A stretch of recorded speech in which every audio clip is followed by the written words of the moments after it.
Hello, this is Roger Cooke at Resources for the Future, and I'm giving a very short video on structured expert judgment in connection with the social cost of carbon initiative that's being undertaken at Resources for the Future.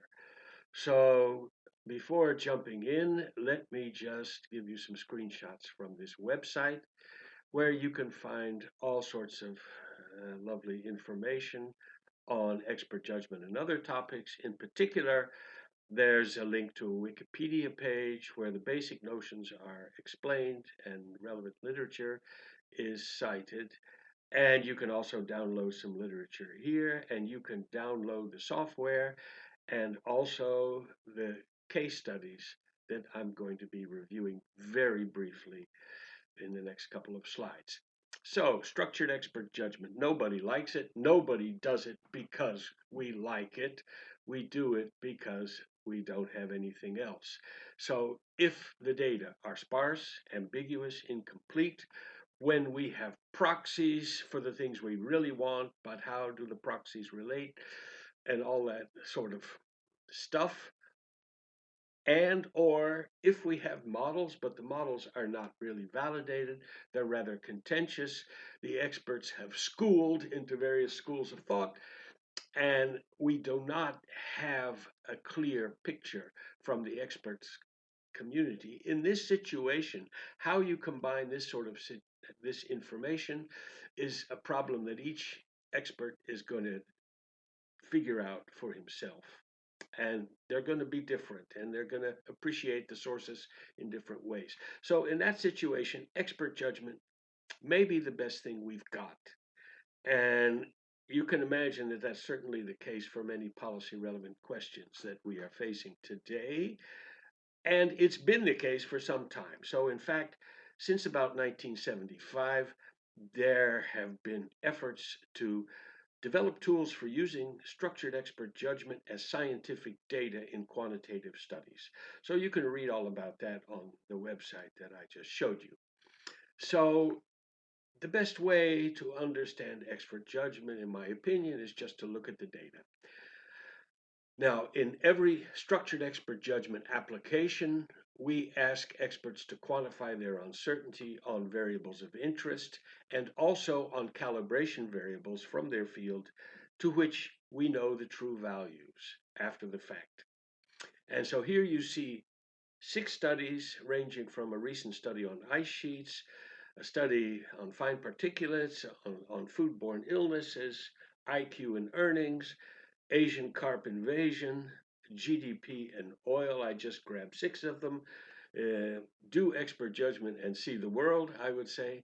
But these pictures show you all of the issues that arise in dealing with expert judgment. So let me just explain. For each of these little graphs, we have for each expert a 5% and a median and a 95% value expressed as these little intervals. So there are typically 10 to 15 experts in each study, and each one of them is represented by a little vertical line like this. And in each case, we also have a true value, which is represented here by this red line. So if you just let your eye wander over this sheet, you will see all of the issues that arise in dealing with expert judgment. Sometimes the experts are very dispersed, so the confidence bounds don't overlap. This one is 90% certain it's here. This one is 90% certain it's here. This one is 90% certain it's here. Other times they line up very nicely and they all agree pretty much that the true value is going to be here. Some of them are more certain of that than others, but this is a picture that is very friendly. Unfortunately, not that common. Very common are things like this, where the confidence bands do not overlap. Sometimes there's just a lot of agreement within the expert panel, but some experts wander off the reservation or have much larger uncertainties. So we see everything. And the challenge is to make sense of information that comes at us in this way. So there's a number of generic measures that we would like to capture. So, uh, in this case, we can identify an expert who's very informative but has low statistical accuracy. So, for these four variables, the expert is 90% certain on the first one, it's going to be here, 90% certain on the second one, it's going to be here, the third one, and the fourth one, and so on. So, you see, relative to the other experts, this expert is extremely informative. However, the true values do not get caught in his 90% confidence band. So if he were statistically accurate, then 90% of his time, this red line should fall within his 90% confidence band. And you see that's the case here in only one of these four questions. It should be 9 out of 10, and 1 out of 4 is not a good statistical performance. So we move over here. It can also go the other way. Here we have an expert who shows good statistical accuracy, but with relatively low information.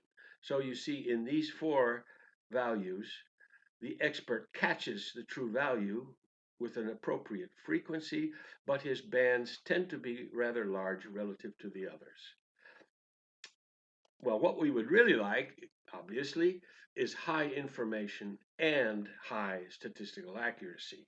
Now, we see that, for example, in this expert, where his 90% bands are quite narrow relative to those of the other people, and he's catching the true value with the appropriate relative frequency. So that's what we would really like. We don't always have that. So the challenge is that we want to combine the experts in such a way that the combined synthetic expert exhibits high information and good statistical accuracy. And we want to validate our conclusions with respect to the variables of interest by showing pictures like this, in which we can say, on the basis of these calibration variables, our combination performs well. It gives us good statistical accuracy and high informativeness. So there's two types of combinations. We can either opt for equal weighting, just an equal weighted combination of the experts' distributions. And if we do that a large number of times, we will see in general that we get acceptable statistical accuracy at the expense of low informativeness. We can also use weights that are derived from the individual expert's performance. And I'm not going to go into the details of how that is done, but you can sort of imagine. And if we do that, we tend to preserve the statistical accuracy that is somehow present in the whole group without sacrificing the informativeness. So that's the whole story of structured expert judgment in a very small nutshell. Let me just add that when we do these combinations, the statistical accuracy score will strongly dominate over the informativeness. And the reason for that is that we do not want someone with very, very narrow confidence bands to buy down his poor statistical accuracy. So you can think of it this way: statistical accuracy is the most important, but if we have a choice between different combinations or different experts that have more or less the same statistical accuracy, then the informativeness is going to come into play. And so that's the story of structured expert judgment. I hope it was a little bit informative and accurate. And if you are interested, I would direct you to those websites, and that will lead you to a whole lot of literature on this subject. So, with that, I'm signing off for Resources for the Future. This is Roger Cooke, and thank you for watching.